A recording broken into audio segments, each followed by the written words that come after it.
everybody, this is Rose of Sharon, and I finally finished Omeros, which is by Derek Walcott.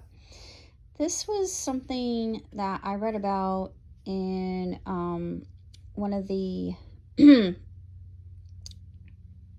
book emails that I receive, or recommendations for good reads, and I can actually see why, to be honest, because Walcott has a definite way with words, and as the title is suggested, it's like Homer, the Iliad, or the Odyssey, which I've not read either one, and I need to, definitely, because I'm a huge fan of all things mythological. And I just like the idea of an epic poem, and he writes much like Homer did, and just the way that he sets a scene and explains the characters' feelings, their motives, life. It's basically about life. And one of my favorite lines, if I can find it, it's not when Antigone speaks from the beginning, but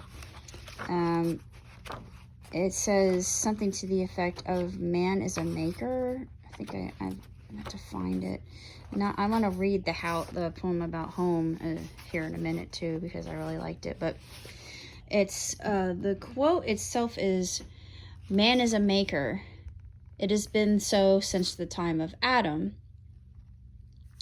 And I thought, yeah, this definitely needs to be on a t-shirt. But this poem in the book I absolutely love.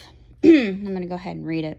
House of umbrage, house of fear, house of multiplying air, house of memories that grow like shadows out of Allan Poe, house where marriages go bust, house of telephone and lust, house of caves behind whose door a wave is crouching with its roar, house of toothbrush, house of sin, of branches scratching, let me in, house whose rooms echo with rain, of wrinkled clouds with onan stain, house that creaks, age 57, wood and earth and plaster heaven, house of channeled cable vision, whose jagged Ned carpets sneer derision.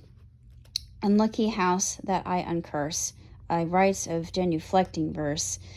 House I unhouse, house that can harden, cold as stones in the lost garden. House where I look down at the scorched street, but feel its ice ascend my feet. I love that. I do not live in you, I bear my house inside me everywhere. Actually, that's my favorite part, because that's just, himself. That's his conscience, his ancestry, and his purpose. Until your winters grow more kind by the dancing firelight of mind, where knobs of brass do not exist, whose doors dissolve with tenderness. House that lets in at last those fears that are its guests to sit on chairs, feast on their human faces, and takes pity simply by the hand, shows her room and feels the hum of wood and brick becoming home. That is just absolutely stunning poetry. There it is.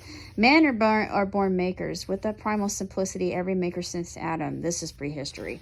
Yeah, I love that line, just because it's just so reflective of the true crux of the book itself and the essence of man, and the idea of home, just these different concepts that we have, and life lived in very difficult situations with these characters. And you've got one character who has impregnated another, Helen. Yeah, and you start to think,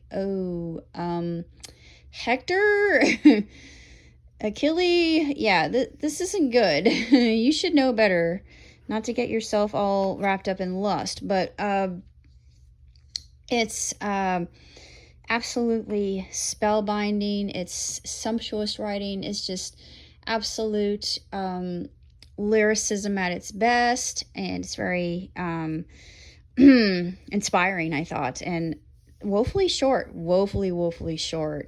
So I sincerely recommend it. Just the way he writes in and of itself, and how vivid and visual and rife and replete with meaning it is. It's absolutely magical. And I'm not saying that to be trite. It truly is a work of art in everything that he writes about, and especially Helen, because Helen, which is Greece, Helen herself is just something of a marvel in the way that he describes her. And it's no wonder that you would feel love for her. Just, it's not hard to understand that, because I myself have a love for Helen, and I need to go and visit, because I feel like part of me in a past life was most likely Greek, because I just feel such a calling to Greece, even though right now, due to my heritage, I'm not Greek at all. But just, I think my soul is Greek, if I can say that without sounding, self-important or lofty, because I'm not. But I really feel just a calling from Helen's shores, as well as Israel itself. It's two places that I know are a little bit different, but have similar horrors, honestly. Well, you borrowed it from the Greeks, so everybody borrows from the Greeks. But actually, the Greeks borrowed from the Egyptians, but we're not going to get into that. We borrow from each other, but you know what they say, imitation is the best source of flattery. But that's about all I have to say. So, till next time, live long, prosper. Ciao, Tootsie.